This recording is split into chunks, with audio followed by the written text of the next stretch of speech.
जय माता दी दोस्तों, आपका दिन शुभ और मंगलमय हो। आप सभी भक्तजनों पर माता रानी की कृपा बरसती रहे। तो आइए आज हम आपको सुनाने जा रहे हैं गुप्त नवरात्रि के 10वें स्वरूप माता कमला की कथा। आमतौर पर व्रत के दिन कथा पढ़ना अनिवार्य माना गया है, लेकिन गुप्त नवरात्रि की कथा के पीछे कुछ पौराणिक रहस्य छिपे हैं जिनके बारे में हर कोई जानना चाहता है। आषाढ़ माह के शुक्ल पक्ष की प्रतिपदा तिथि के दिन गुप्त नवरात्रि की शुरुआत होती है। गुप्त नवरात्रि में माँ दुर्गा के 9 अलग अलग स्वरूपों के साथ ही 10 महाविद्याओं का भी पूजन किया जाता है।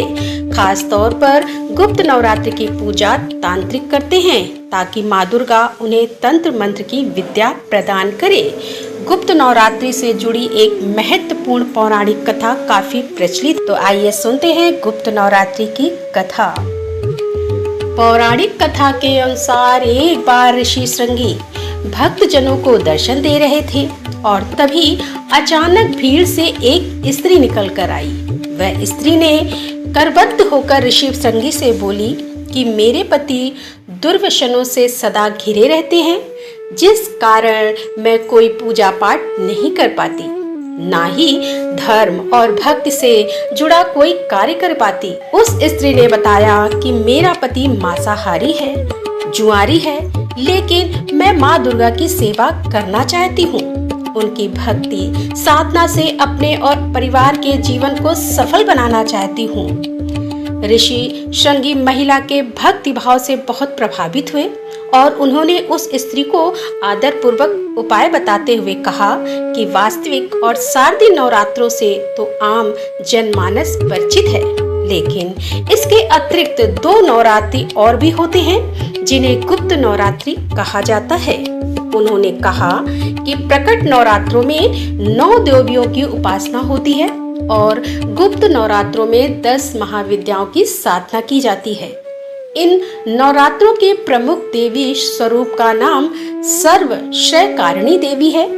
यदि इन गुप्त नवरात्रि में कोई भी भक्त माता दुर्गा की पूजा साधना करता है तो माँ उसके जीवन को सफल कर देती है।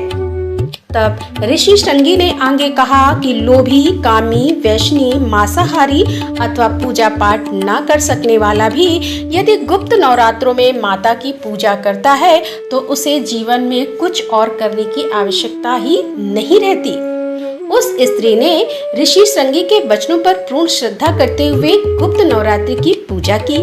माँ उस पर प्रसन्न हुई और उस स्त्री के जीवन में परिवर्तन आने लगा। उसके घर में सुख शांति आ गई और पति भी गलत रास्ते से सही रास्ते पर आ गया।